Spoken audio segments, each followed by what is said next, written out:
Good morning. Welcome to Tip Off. Hope you guys are doing well. Sorry, a little later shot than usual, so it's not as dark in here. A little different schedule with the kids, and frankly, I'm exhausted this morning. But we'll get through it. No big deal. I will tell you, we're playing great. The schedule is brutal. There's got to be a dog in here somewhere. Um, and I almost think the key here when it happens is for Tyrone to recognize it and pull the plug in a hurry. But we'll see. These guys have just played incredibly hard every night. It's really, really, really awesome. And I have to share a hysterical story. I've decided the best conversations in the world happen at the urinal. So at halftime, I rush in and I go to the bathroom. And there's this guy sitting, these two guys are sitting there. And they're like holding the, I mean, you have enough beer, you just do anything. They're taking it, and they're holding a full on conversation. And guy's like, "Hey man, how'd you get the hall pass tonight?" I'm assuming they came together, and so they like evidently this was their time to chat. They've like had all day together, and they use the urinal as their time to hold their conversation. Pretty cool. You got the hall pass today. Oh man, I get the hall pass because my wife beeps around much more than I do. And he says, "Oh really? That was interesting. I didn't quite know what that meant because the adjective, the verb he used in there, would imply cheating, but I don't think he meant that." He's like, "Oh really, man? How's that?" And he's like, "Oh yeah, man. Um, she just does." And the counselor says that so I need more time to myself. And the other guy's like, "Dude, I gotta get that counselor." I'm like, "Oh, this is beautiful. This is just great." So anyway, I had to share that. So many classic moments. Um, I'm just sitting there like, all right. So anyway, that was all part of a fun night last night. Energy Solutions Arena was rocking again, and if you have not, I mean, obviously, if you're tuned into this, you've embraced this team. This is a lot of fun, and lots of credit has to go out to different places and different people, and I mean, really, just incredible stunning turn of events that the Utah Jazz are 2 games above 500, back-to-back wins over the Lakers and the Thunder in the toughest part of the schedule, and doing it with defense. Last night was another. This is the magic number, hoop data magic number, 1 point per possession. When the Jazz play defense at 1 point per possession, they win. And as much as we struggled early in the year offensively, and so much of what we've done all year is based on who can score for us because we think we struggle offensively. If we defend, and this team is capable of defending, they're gonna win games.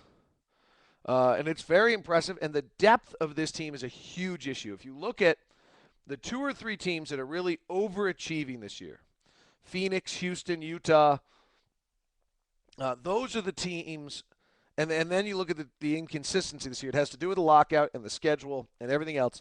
The teams with depth are exceeding expectations. Philadelphia, there are fewer teams with 20-point a game scores than there's ever been. In fact, actually, basically back to the last lockout. A lockout season in a truncated schedule is just a different season than any other season, and there's a lot of reasons why you cannot parlay what's happening this year into next year or what happened last year into this year, and try to figure out what it all means because there are just so many different things that are going to change in a regular season. But the Jazz were built by Kevin O'Connor beautifully for this season. The idea that you're 12 deep, that you've got a Jamal Tinsley who's suddenly playing this well, that Josh Howard goes out, Raja Bell goes out. You're without, really your two starters at the wing, and the drop off last night was immaterial. That's the essence of what has been built here with this team. Millsap and Jefferson at the end of last year just wore down. They just got worn down. And it will be curious to see what happens at the end of this year, but the increase in play by Favors seems to be keeping this team alive. We are legitimately in a playoff push, and I say that as much to convince myself as to tell you, frankly. I am stunned by it, and it's awesome. I turned to Ron Boone last night, either at halftime after the game. I never thought we were having games like this. I never thought we were having games like this. And it's great to see. And Kevin O'Connor preaches meaningful minutes, and these are huge, positive, meaningful minutes for this franchise. Before I dig in a little bit last night, I've got to get a little petty and vindictive. And I say it with a smile. If you're watching on YouTube, you can tell. The P and V in me It's got to kick in here for a second. And partially defend a guy that I think's doing a great job and I like. Where's everybody bitching about the way Tyrone uses the minutes today? Not one. Not one mention. Every night, he screwed this up, should have made this sub. All the same subs were made last night. Not one mention anywhere. 2020 hindsight's a beautiful thing, man. Start winning, everybody shuts up. I hate that. I almost go back to disagreeing with myself on a tip-off we did earlier this year about when I kind of said you guys were all a bunch of people were still complaining after we won. I said just enjoy it. We're in the midst of a playoff run. Enjoy it. And maybe I take that back because I actually would rather if the same complaints came in after a win than after a loss. It bugs me that we're just so win washes everything away. A loss is always someone's fault. It's not, man. It's just the game. It's the season. We're so far exceeding anything anybody expected. So, and Tyrone is just doing an amazing job. Here was the number one question that everybody in the league had when Jerry Sloan retired, and that was whether the Jazz would play hard. Everybody I talked to was like, you know what, man, the essence of Jerry Sloan is the team plays hard. The essence of Jerry Sloan is the team plays hard. And everyone was wondering whether or not they would still play hard under Tyrone. He couldn't have had a more difficult circumstance this year. Limited practice time, limited training camp, 13 players who can play. It's a script for locker room discourse and a disaster, and he's somehow held this thing together. He deserves huge accolades. All right, let's get to last night's game. A lot of people, we want to talk about our young four. Those seem to be the guys, for those of us that kind of tune into this social media and follow Locked On Jazz and are part of the Locked On Jazz community. But let's talk about some of the play of some of the vets last night. Okay, Al Jefferson last night played defense better than I've ever seen him play it. No question, watching Derek Favors bust his ass for 2 nights got Jefferson to play defense at a different level. And Al's got to keep that up or he just shouldn't get to play. It's been documented. This team needs defense, and Al is a traditionally terrible defensive player, and last night he was really good. He was really, really good. He slid big game-changing plays early. He slid over, took 2 charges. I think he only got 1 of the calls, but those changed the game. If you look at the shot chart of Kevin Durant last night, and you look at the shot chart of Kobe Bryant, and you should really follow, by the way, UtahJazz.com, Utah Jazz on Twitter. I don't know if it's known who's doing it, but the guy who's doing it has just done incredible work. He's a total workaholic. He's amazing, and the work he puts out, the stuff, it's not just a lot of teams are just a bunch of PR garbage. This is really good stuff. In fact, I'm jealous at some of the stuff he does. But last night, Durant, he shoots 6 of 22. He got 7 shots at the rim, and he only went 2 of 7. He goes 1 of 5 from 3. He's all over the floor. He just had no rhythm going. It was really an awesome performance by the Jazz defense last night. And I think a lot of it had to do with early in the game when the Jazz took those charges. And so give Jefferson credit on that. He played that great. Favors was unbelievable in his pick and roll defense, and he changed the game in the second quarter in the way, I hate that phrase, unbelievable, but in the way he just aggressively changed what was going on and did a bunch of truly fabulous things. But I want to give credit. Paul Millsap late in the game, Paul Millsap with big plays, big plays. Okay, young guy helps out. Gordon Hayward has a tough night offensively last night. Late in the game, he's guarding Durant. He forces 2 air balls. He makes 2 fabulous passes. The pass inside to Millsap for the layup. The lob into Jefferson in the post. Those are big-time entry pass plays by Gordon Hayward that were terrific. But Millsap last night, I think 10 of 14 shooting, was the go-to guy. Got them in foul trouble. Perkins and Ibaka in foul trouble was a huge issue. Credit there as well to Jefferson. Played great. Devin Harris, 3 straight threes in the third quarter, changed the game. The ball went into Jefferson, and Al patiently held it and waited, and they dug in, and as they made the commitment in, he made the pass at the right time, and Harris banged 3 straight threes. He's having a career year from three-point. Give Devin credit. This team does not play in a way that's particularly good for him, and he's altered and changed the way he's playing to make it work and to learn how to change his game. He's been terrific in that regard. And then Tinsley came off the bench, played very, very well, and helped his team. And I thought CJ played a good game last night. He made one or two.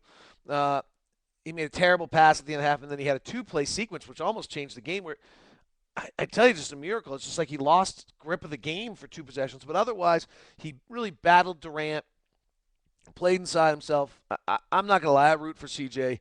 He's one of the better kids I've met, and I just want him to do well. I did an analysis on his offensive game this year. I think it's interesting, worth checking out at Locked On Jazz. So that's a lot of the things to talk about. In regards to the young guys, Burks didn't have a super game. He played with it himself. Burks, Hayward, and Favors, and Cantor. But Burks, Favors, those four guys are really good defensively. And you want to know why they're really good defensively? Because they're really good athletes and they're top picks. Favors is special defensively. I really think they're very good, very, very good. Favors is great defensively. Like, I think he's got a chance to be a poor man's Dwight Howard defensively. He's got the body. He's not quite got the size, height-wise, but got the body. He's got the athleticism. He's a game changer defensively in so many things he does. So that's a lot of where we stand. I'm trying to see if everyone helped out. Tony Parks in the locker room after the game had a great story about that on the last play. Jefferson said, "Let's go to Millsap." Basically, I don't have it tonight. Let's go to Millsap, and we're beginning to see an unselfishness out of this team. And there's two sides to the story. When you have a superstar like a Darren or LeBron or someone who's great, everything revolves around that star. And everyone just kind of sits around and watches and that star leads. And the Clippers right now are winning a bunch of games on a team that's not very good because Chris Paul's that big a star. When you don't have that star, what happens is that you have a collective personality. And when you're winning, I think that collective personality brings everything together more. The problem is when you scuffle like we did for a while, then there's no direction. And I think we've seen kind of Millsap and Jefferson fight for whose team this is. And we might be better off if in some ways if Paul's the leader a little bit and Jefferson's playing that complementary role just because of personalities. But for a while there, Paul wasn't capable of leading because that's just, frankly, he's not that level of a player. As good as he is and incredible as his defense is right now, a lot of things, he's just not, for all truthfulness, he's just not the level that can just carry it every day. So I think when you, so it's hard to ask him to do that. You're asking guys, we talk about the rightful order of the basketball universe. We're kind of asking guys to get out of the rightful order of the basketball universe, and at times that's hard, but the other times that's, it brings guys together, and that's what we have right now. The other thing that I think is really vital to point out is this winning at this time of the season and this confidence gets you through fatigue. I always feel like I have somewhat of an idea of how the guys are. Now I live a different life because I'm, getting up with the kids and doing stuff, but I'm hammered today. Hammered. Like, woo. They've got to be close. I always feel like I have somewhat of an indicator on it. But winning carries you through it. Winning gives you that feeling. And the question is going to be, when we drop a few here due to scheduling or just due to the fact we get beat, how do the guys deal with that? All right, great, fun. Make sure you're getting out to Energy Solutions Arena. The atmosphere has been fabulous. This team's a lot of fun. It's been put together very well. The young kids are emerging, which everyone wants to see, but the veterans are holding ground in big moments against big-time players. To beat the Lakers and the Thunder in back-to-back games is enormous. Just enormous. And the playoffs, we're on a run, baby. Let's enjoy it. Playoff run is upon us. I'll do a vocal later today, take some of your questions, and we will hit you from Sacramento on that, and then ball game tomorrow. All right, talk to you soon, guys.